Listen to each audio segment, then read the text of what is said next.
La toute première sortie médiatique de l'UPRONA en 2015 s'est articulée sur 4 points principaux.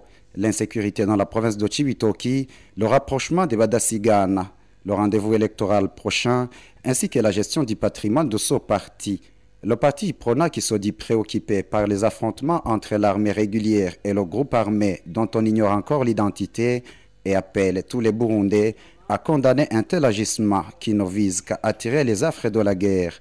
Quant aux allégations qui rendent l'opposition politique burundaise responsable de cette rébellion, le parti UPRONA reste prudente et fait savoir qu'elle attend encore que les enquêtes établissent la responsabilité.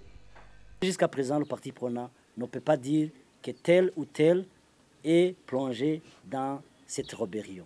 Nous attendons les investigations, nous attendons les responsables qui sont sur le terrain pour nous donner clairement qui sont les rebelles, qui les animent, qui moralement ou politiquement. Si demain la situation s'empire, nous demandons à ce que le gouvernement puisse le faire d'une façon générale, parce que dans le temps, vous avez vu que tout le peuple burundais a participé aux efforts de guerre. Nous le ferons comme on l'a fait avant. Mais aujourd'hui, jusqu'à présent, les informations que nous avons, l'armée maîtrise la situation.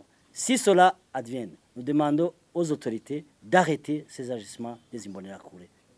À la question du rapprochement des Badasigana, la direction de l'UPRONA se dit globalement satisfaite du pas déjà franchi, même si elle reconnaît que dans certaines contrées, le processus évolue à pas de tortue. Le parti appelle la partie qui s'est alliée à ses adversaires politiques de se ressaisir et de regagner le bercail.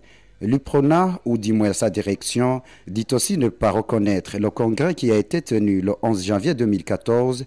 Raison, il n'a pas été convoqué par les organes reconnus. À la question se rapportant à la fameuse dilapidation des biens du parti par l'équipe dirigeante actuelle, le secrétaire général du parti UPRONA répond. Aujourd'hui, le parti UPRONA enregistre une dette de plus de 600 millions en vérité, contractée par les chefs qui gouvernaient ce parti. Il y a ceux qui ont dit, même un parent peut vendre une vache pour que son enfant aille à l'école. C'est ce qui s'est dit au niveau du Parlement.